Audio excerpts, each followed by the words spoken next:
வணக்கம், நான் சாயா தமிழச்சி. இன்னைக்கு இந்த வீடியோல நம்ம எதை பத்தி பார்க்க போறோம் அப்படின்னு பாத்தீங்கன்னா, இந்தியாவுக்கும் பாகிஸ்தானுக்கும் நடுவுல இன்னைக்கு அதாவது ஏப்ரல் 30ஆம் தேதி என்ன நடந்துகிட்டு இருக்கு அப்படிங்கிற டீடைல்ஸ் தான் நான் உங்ககிட்ட சொல்லிட்டு போலான்னு வந்திருக்கேன்.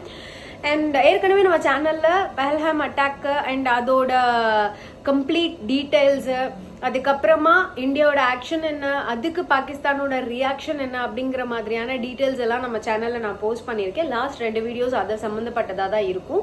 நீங்க கண்டிப்பா அந்த வீடியோ போய் பார்க்கலாம். அப்படி இல்லாட்டி இந்த டிஸ்கிரிப்ஷன்ல நான் அந்த வீடியோட லிங்க்ஸ் கொடுக்குறேன், நீங்க வந்து அந்த வீடியோவையும் செக் பண்ணி பார்க்கலாம். இந்த வீடியோ அந்த வீடியோஸோட கண்டினியூவேஷன் அப்படின்னு சொல்லலாம், லைக் பார்ட் 3 வீடியோ.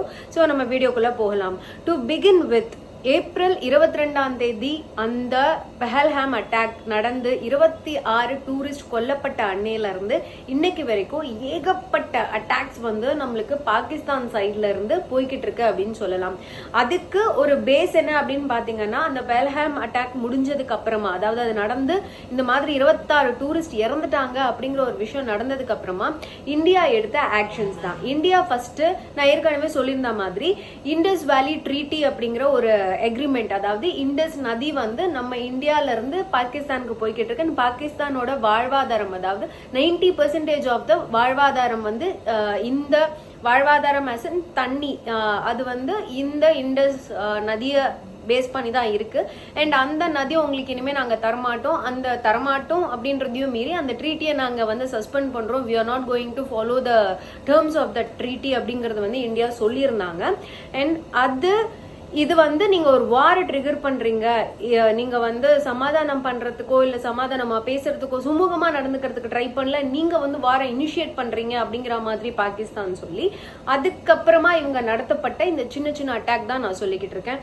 இந்த சின்ன சின்ன அட்டாக் போக இப்ப ரீசெண்டா லாஸ்ட் 2 டேஸா அவங்க ஐபி, அதாவது இன்டர்நேஷனல் பார்டர்ஸ் அப்படின்னு சொல்லப்படுற, இது வந்து இன்டர்நேஷனலா எங்களுக்கு, அதாவது இந்தியாவுக்கும் பாகிஸ்தானுக்கும் நடுவுல இதுதான் பார்டர்ஸ் அப்படின்னு சொல்லி ஒரு பார்டர் வந்து கிரியேட் பண்ணி வச்சிருப்போம். அந்த பார்டர் லைன்லயே வந்து இப்ப அட்டாக்ஸ் நடந்துகிட்டு இருக்கு பாகிஸ்தான் சைட்ல இருந்து அப்படின்னு தெரிஞ்சுக்கோங்க.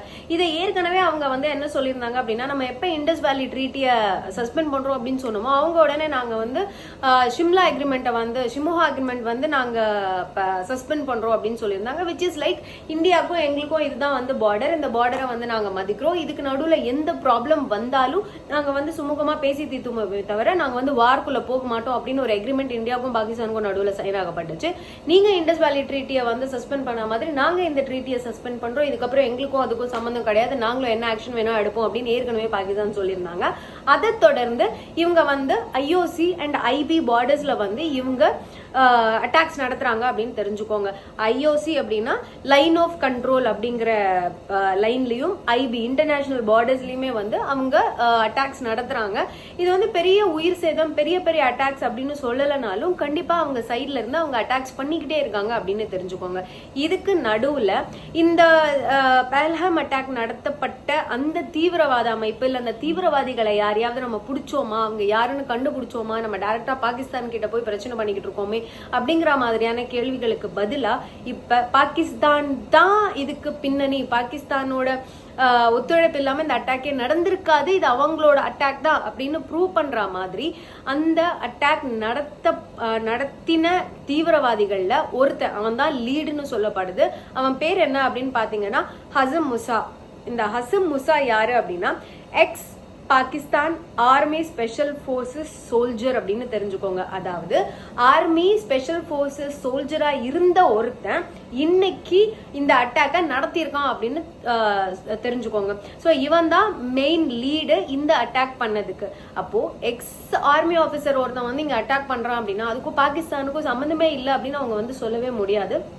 இவன் ஆல்சோ அங்க அந்த பாகிஸ்தான் கவர்மெண்டே ஒத்துக்கப்பட்ட ஒரு விஷயம் லாஸ்ட் வீடியோல நான் மென்ஷன் பண்ணிருப்பேன், லைக் நிறைய தீவிரவாத அமைப்புகளுக்கு வந்து நாங்க ட்ரைனிங் தந்துட்டு தான் இருக்கோம், we are doing this dirty work for decades for to support western countries அப்படிங்கிற மாதிரியான ஸ்டேட்மெண்ட் அவங்க சொல்லியிருக்காங்க. அந்த மாதிரியான இந்த டெரர் குரூப்க்கு அவங்க கொடுக்குற ட்ரைனிங்க்கெல்லாம் இவன் தான் வந்து தலைமை தாங்குவான் அப்படின்னு சொல்லப்படுது. ஸோ இந்த பர்சனை தான் முக்கிய குற்றவாளி அப்படின்னு கருதப்படுறாங்க. அண்ட் அவன் பாகிஸ்தானை சேர்ந்தவன் தான், பாகிஸ்தான் பாகிஸ்தான் ஆர்மில தான் இருந்திருக்கான். அப்போ பாகிஸ்தான் இப்ப வந்து இதை டினை பண்றதுக்கு எந்த விதமான பேஸும் இல்லை அப்படின்னு நம்ம வந்து சொல்லிக்கலாம். அடுத்தது என்ன அப்படின்னு பாத்தீங்கன்னா, இந்தியாவோட அடுத்த ஆக்ஷன் என்ன அப்படின்னு பாத்தீங்கன்னா, இந்தியா வந்து நம்மளோட NSA அதாவது நேஷனல் செக்யூரிட்டி அட்வைசரி போர்டை வந்து ரீவேம்ப் பண்ணிருக்காங்க. Revamp as in reconstruction, rebuilding இல்ல ரீஸ்ட்ரக்சர், இந்த மாதிரி எது வேணா சொல்லலாம். என்னமா அப்படி பண்ணிருக்காங்க அப்படின்னு பாத்தீங்கன்னா, நம்மளோட ராவோட ஃபார்மர் சீஃப் இருக்காரு இல்லைங்களா, அவரோட பேர் என்ன அப்படின்னு பாத்தீங்கன்னா அலோக் ஜோஷி. ரா அப்படின்னா ரிசர்ச் அண்ட் அனாலிசிஸ் விங், அதோட chief former chief mister Alok ஜோஷியை இப்ப இந்த NSA ஓட ஹெட்டா அப்பாயிண்ட் பண்ணிருக்காங்க அப்படின்னு தெரிஞ்சுக்கோங்க. ஆல்சோ இந்த ரீவேம்பிங்ல இன்வால்வ் ஆன இப்ப இன்க்ளூட் பண்ணப்பட்டிருக்க மெம்பர்ஸ் எல்லாம் யாருன்னு பாத்தீங்கன்னா, former western air commander, former army commander, 2 retired IPS officers, retired NSA officer and retired IFS officer அப்படின்னு தெரிஞ்சுக்கோங்க. ஸோ இந்த ரீவேம்ப் பண்ணப்படுற NSA போர்டில், அதாவது நேஷனல் செக்யூரிட்டி அட்வைசரி போர்டில் யார் யாரெல்லாம் இருக்காங்க அப்படின்னா, ராவோட ஃபார்மர் சீஃப் இருக்காரு, அவர் கூட நம்மளோட NSA IFS officers, IPS officers, army commanders and air commanders, இவங்க எல்லாமே வந்து ஃபார்மர் ஆர் ரிட்டையர்ட், இவங்க எல்லாரையுமே கொண்டு வந்து ஒரு போர்டில் உட்கார வச்சு நம்மளோட கம்ப்ளீட் டீமை வந்து செட் பண்ணியிருக்காங்க இந்தியா அப்படின்னு தெரிஞ்சுக்கோங்க. இது மட்டும் இல்லாம PM அவர்கள் நம்மளோட ஆர்மி சீஃப் கூடயும், நேவி சீஃப் கூடயும், ஏர்ஃபோர்ஸோட சீஃப் கூடயும், டிஃபென்ஸ் மினிஸ்டர் கூடயும் ஒரு மீட்டிங் நேத்து நடத்தப்பட்டிருக்கு. அண்ட் அதுக்கு அந்த மீட்டிங்க்கு அப்புறமா கொடுக்கப்பட்ட பிரஸ் கான்ஃபரன்ஸ்ல என்ன சொல்லியிருக்காங்க அப்படின்னு பாத்தீங்கன்னா, எங்களோட ஆர்மி ஆபீசர்ஸ்க்கு நாங்க வந்து கம்ப்ளீட் ஃப்ரீடம் கொடுத்துருக்கோம். நீங்க இதுக்கப்புறம் எடுக்க போற எல்லா ஆக்ஷனுக்கும் உங்களுக்கு வந்து கம்ப்ளீட் ஃப்ரீடம் இருக்கு. நீங்க வந்து எங்க கிட்ட கேட்டி எதுவும் செய்யணும்ன்ற அவசியம் இல்லை.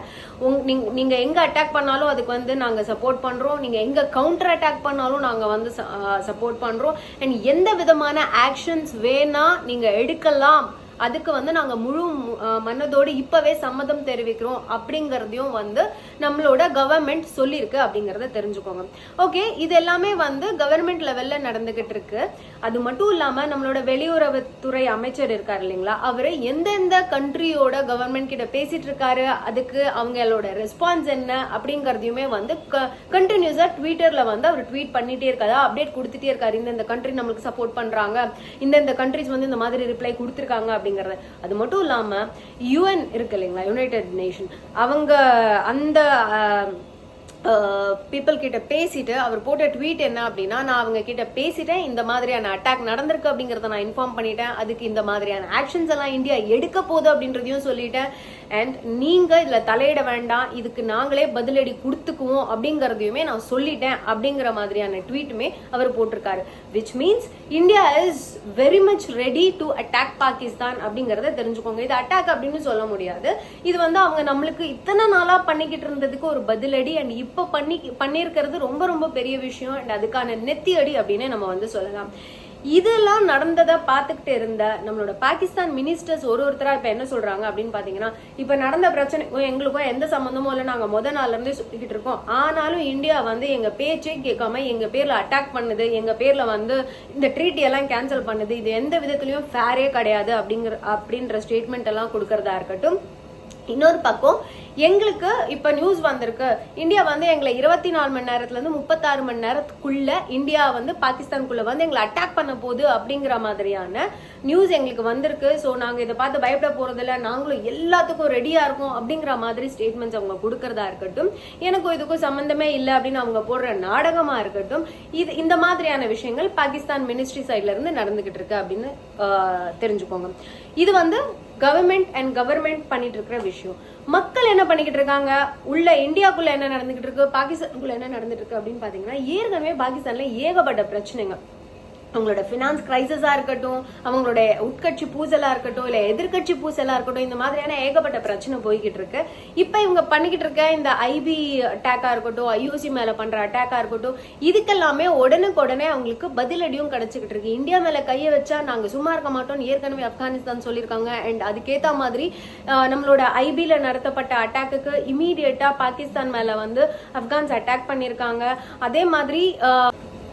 அதே மாதிரி பலுகிஸ்தானும் வந்து ஒரு 40 ஆர்மி ஆபீஷியல்ஸை வந்து அட்டாக் பண்ணியிருக்காங்க அப்படின்னு தெரிஞ்சுக்கோங்க. பாகிஸ்தானோட ஆர்மி அபிஷியல்ஸ் அவங்க நம்ம மேல சோல்ஜர்ஸ் நம்ம மேல பண்ண தாக்குதலுக்கு பதில் வந்து அவங்களே அவங்க சைட்ல இருந்து கொடுத்துருக்காங்க அப்படின்னு தெரிஞ்சுக்கோங்க. ஸோ உலக நாடுகள்ல நிறைய பேர் நம்மளுக்கு சப்போர்ட் பண்ணிட்டு இருக்காங்க. அது இப்பவே சின்ன சின்ன சண்டைகளா சின்ன சின்ன இடத்துல நடந்துட்டு இருக்கிற அட்டாக்லயே வந்து இது எல்லாமே ரியாக்ட் ஆகிட்டு இருக்கு அப்படின்னு தெரிஞ்சுக்கோங்க.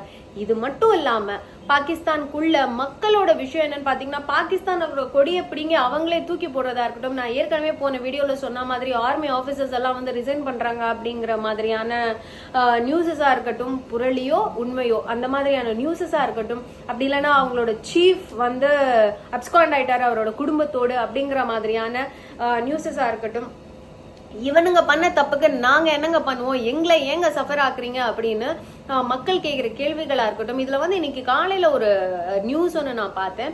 2 குழந்தைங்க தான், ட்வின்ஸ் 2 பேருமே. அவங்களுக்கு ஹார்ட் சர்ஜரிக்காக இந்தியாவுக்கு வந்திருக்காங்க. பட் இப்போ இவங்க பண்ண அட்டாக்குக்காக நீங்க இந்தியால இருந்து கிளம்பி போயிருங்க அப்படின்னு நம்ம கொடுத்த டைம் லைன் வச்சுட்டு இவங்க எல்லாரையும் கிளம்பி போக சொல்லி இருந்த போது இவங்க ஒரு அப்பா வந்து அப்பீல் பண்ணியிருக்காரு இந்தியாவுக்கும் சரி பாகிஸ்தானுக்கும் சரி, என் குழந்தைங்களுக்கு சர்ஜரி பிக்ஸ் பண்ணியிருக்கோம், இப்போ எங்களை போக சொன்னா நாங்க என்ன பண்ணுவோம், என் குழந்தைங்க உயிரே வாழாது அப்படிங்கிற மாதிரியான ஒரு நியூஸ் நான் பார்த்தேன். அது நிஜமாவே ரொம்ப மனசுக்கு கஷ்டம் இருந்துச்சு.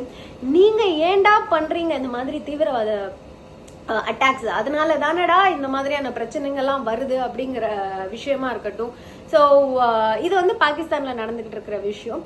இந்த பக்கம் இந்தியால பாத்தீங்கன்னா ஜென்ரலா ஒரு இடத்துல ஒரு டெரர் அட்டாக் நடக்குது அப்படின்னா மக்கள் வந்து அந்த இடத்துக்கு போக மாட்டாங்க, உயிர் பயம் அப்படின்ற மாதிரி ஒதுங்குவாங்க.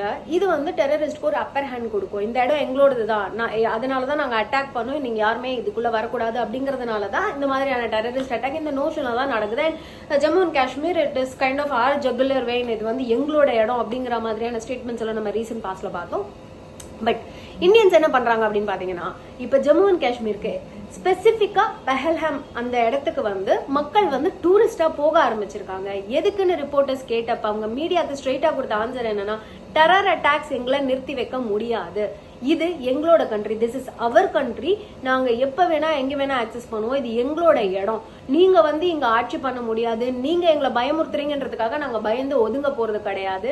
We support our government, we stand with our government, we stand by any decision of our government அப்படின்றத நிரூபிக்கிறதுக்காகவே இப்ப நாங்க இதை பண்ணிக்கிட்டு இருக்கோம். This is our country, our place, our decision, இங்க வந்து நீங்க உள்ள வரவே முடியாது அப்படிங்கறத ஸ்ட்ராங்கா சொல்றோம் அப்படின்னு வந்து மக்கள் மீடியாவுக்கு டைரக்டாவே சொல்லியிருக்காங்க அப்படின்னு தெரிஞ்சுக்கோங்க.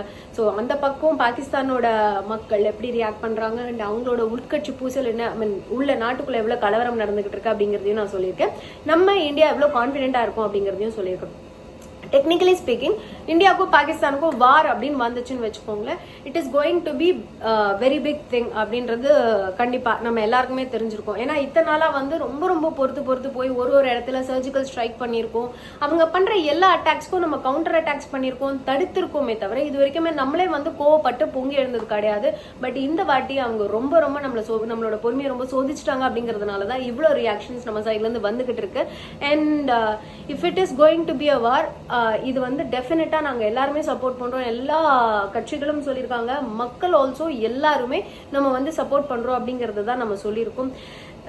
One way or the other this has to be stopped.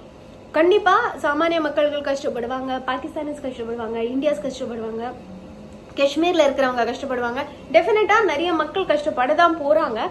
But one way or the other இந்த மாதிரியான இஷ்யூ ஸ்டாப் ஆகதான் செய்யணும். சின்ன சின்ன அட்டாக்ஸ் வச்சுட்டு இது எடுத்துட்டே போக முடியாது, ஏதாவது ஒரு இடத்துல இது நிறுத்ததான் செய்யணும் அப்படின்னா இந்த மாதிரியான பெரிய ஆக்ஷன்ஸ் எடுத்துதான் ஆகணும் அப்படிங்கிறது நம்ம எல்லாருக்குமே புரியுது. ஸோ இந்த வீடியோல நான் வந்து இன்னைக்கு தேதியில இந்தியாவுக்கும் பாகிஸ்தானுக்கும் நடுவில் என்ன நடந்துகிட்டு இருக்கு அப்படிங்கிறதையும், நம்மளோட கவர்மெண்டோட ஆக்ஷன்ஸ் அவங்க என்ன பண்ணிக்கிட்டு இருக்காங்க, உலக நாடுகள் என்ன பண்ணிக்கிட்டு இருக்காங்க அப்படிங்கிற மாதிரியான டீட்டெயில்ஸும் நான் வந்து உங்களுக்கு சொல்லியிருக்கேன். இந்த வீடியோவை உங்களோட ஃப்ரெண்ட்ஸ் அண்ட் ஃபேமிலிஸ் கூட ஷேர் பண்ணிக்கோங்க. ஸோ தட் அவங்க இன்னைக்கு தேதியில நம்மளோட பார்டர் நம்மளோட கவர்மெண்ட் கிட்ட என்ன நடந்துகிட்டு இருக்கு அப்படிங்கறத அவங்களும் தெரிஞ்சுக்கிட்டோம். இன்னைக்கு சென்னைக்கும் பஞ்சாப்க்கும் நடக்க போற மேட்ச் முக்கியம் அப்படின்னு எவ்வளவுக்கு எவ்வளவு நம்ம நினைக்கிறோமோ, அதை பத்தி அதுல உட்காந்து எத்தனை கோடி பேர் பாக்குறோமோ, நம்மளோட நாட்டுல நம்மளோட பார்டர்ஸ்ல என்ன நடந்துகிட்டு இருக்குன்னு தெரிஞ்சுக்கிறதும் கண்டிப்பா நம்மளுக்கு முக்கியம் தான். இட் இஸ் ஆல்சோ எனக்கு என்ன தோணுது அப்படின்னா, அந்த மக்கள் எவ்வளவு அன்எடுக்கேட்டடா இருந்தா இன்னைக்கும் தீவிரவாதத்தை வச்சு நாங்க இந்த இடத்த ஆக்கிரமிச்சிருவோம் அப்படிங்கிற ஒரு நம்பிக்கையில அவங்க வாழ்ந்துட்டு இருக்காங்க. இது எல்லாமே கொஞ்சம் காமன் சென்ஸ் இல்ல கொஞ்சம் படிப்பு இருந்தாலே போதும், கொஞ்சம் நாலேஜ் இருந்தாலே போதும். இன்னைக்கு தேதியில நம்ம இந்த மாதிரி தீவிரவாதம் பண்றதை விட நம்மளுக்கு தேவை அப்படிங்கிறத பேசி தீர்த்துக்கலாம் அப்படிங்கிற மாதிரியான ஒரு முடிவுக்கு அவங்க வந்திருப்பாங்க அப்படின்னு நினைக்கிறேன். நான் இந்த வீடியோ உங்களோட ஃப்ரெண்ட்ஸ் அண்ட் ஃபேமிலிஸ்க்கு ஷேர் பண்ணுங்க. So that let's stay informative. இதே மாதிரி இன்ஃபர்மேட்டிவான இன்னொரு வீடியோல நான் வந்து உங்களை பார்க்குற வரைக்கும் வாழ்க தமிழ், வளர்க பாரதம். Have a great day, amigos. Saya Tamarachi.